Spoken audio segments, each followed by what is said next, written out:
સ્વાધ્યાય 8.2 દાખલા નંબર 2 સાચો વિકલ્પ પસંદ કરીને ખાલી જગ્યા પૂરો.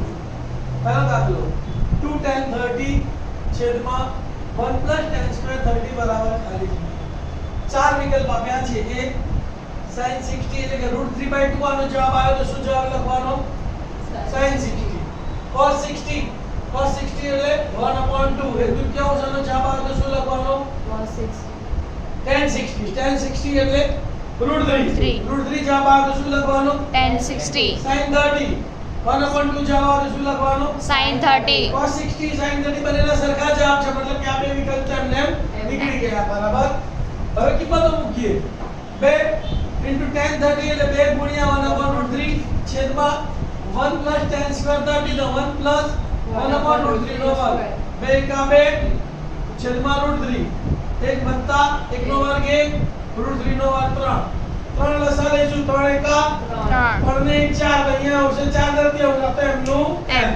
પહેલું અને છેલ્લું અંશમાં બીજું છેદમાં. તો શું લખાશે? 2 * 3 છેદમાં 4 √3 2 કા 2 2 દુ 4 આ √3 છે 3 છે તો અહીંયા √3 * √3 બે વાર લખાય કે ના લખાય? અને છેદમાં 2 * √3 √3 ઉડી ગયા તો શું જવાબ છેદમાં આવ્યું? √3/2. √3/2 એ કાં તો sin 60 ની કિંમત છે કાં તો અથવા cos cos 30. અહીંયા તમને શું આપેલું છે? sin 60. તો માટે જવાબ શું આવશે? sin 60. ક્લિયર? હા. બીજો દાખલો 1 - tan square 45 છેદમાં 1 + tan square 45. ચાર જવાબ આપ્યા છે. tan 90 એટલે અવ્યાખ્યાયિત 1 sin 45 એટલે 1/2 અને d 0. કિંમતો મૂકીએ તો tan 45 ની વેલ્યુ છે 1 તો 1 - 1 નો વર્ગ છેદમાં 1 + 1 નો વર્ગ તો 1 નો વર્ગ 1 1 - 1 છેદમાં 1 વત્તા 1 1 માંથી 1 ગયો તો 0 1 વત્તા 1 એટલે 2 0 ભાગ્યા 2 એટલે 0 તો 0 એટલે કયો જવાબ આવશે? d. b. બરાબર. તો આપણે અહીંયા શું લખીશું? બરાબર 0. સ્વાધ્યાય 8.2 નો ત્રીજો વિકલ્પ જ્યારે a બરાબર ખાલી જગ્યા હોય તો sin 2a બરાબર 2 sin a થાય. તો શું કરવાનું ભાઈ? a બરાબર 0 આપેલા છે, b બરાબર 30 આપેલા છે, c બરાબર 45 આપેલા છે અને d બરાબર 60 આપેલા છે. તમે ઊંધો દાખલો ગણવાનો. એકવાર 0 લેવાનો, ડાબા અને જબા શોધવાના, જવાબ સરખો આવે તો 0 લેવાનો, ના આવે તો 0 નથી. પછી a બરાબર કેટલા લેવાના? 30 લેવાના, ડાબા જબા શોધવાના, જવાબ સરખો આવે તો છે, ના આવે તો નથી. a બરાબર 45 લેવાના, ડાબા જબા શોધવાના, જવાબ સરખો આવે તો 45 છે, ના આવે તો અને 3 ના આવે એટલે ચોથો હોય જ પછી એની ગણતરી કરવાની. તો પહેલા આપણે 0 લઈએ તો સૌપ્રથમ a બરાબર 0 તપાસીશું. ડાબા બરાબર શું છે આપણી પાસે? sin 2a તો sin 2 એની જગ્યાએ કેટલા મૂકવાના? 0 2 * 0 એટલે 0 sin 0 નું વેલ્યુ કેટલી છે? 0. જબા બરાબર શું છે?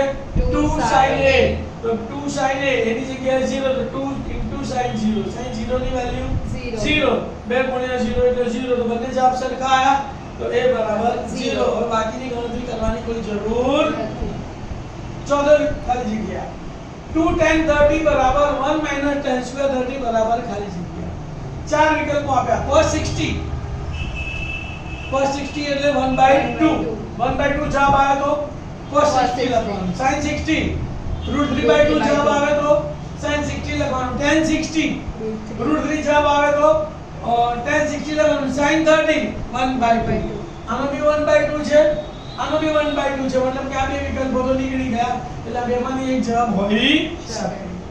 કિંમતો મૂકીએ. 2 * tan 30 એટલે 1/√3 છેદમાં 1 - tan square 30 એટલે 1 - 1/√3 નો વર્ગ 2 કા 2 છેદમાં √3 2/√3 1 - 1 નો વર્ગ 1 √3 નો વર્ગ 3 1 - 1/3 2/√3 એમના એમ લસા લઈશું 3 એકા 3 ઓછા 1 એટલે 2 એટલે છેદમાં 2 તૃતીયાંશ આવશે.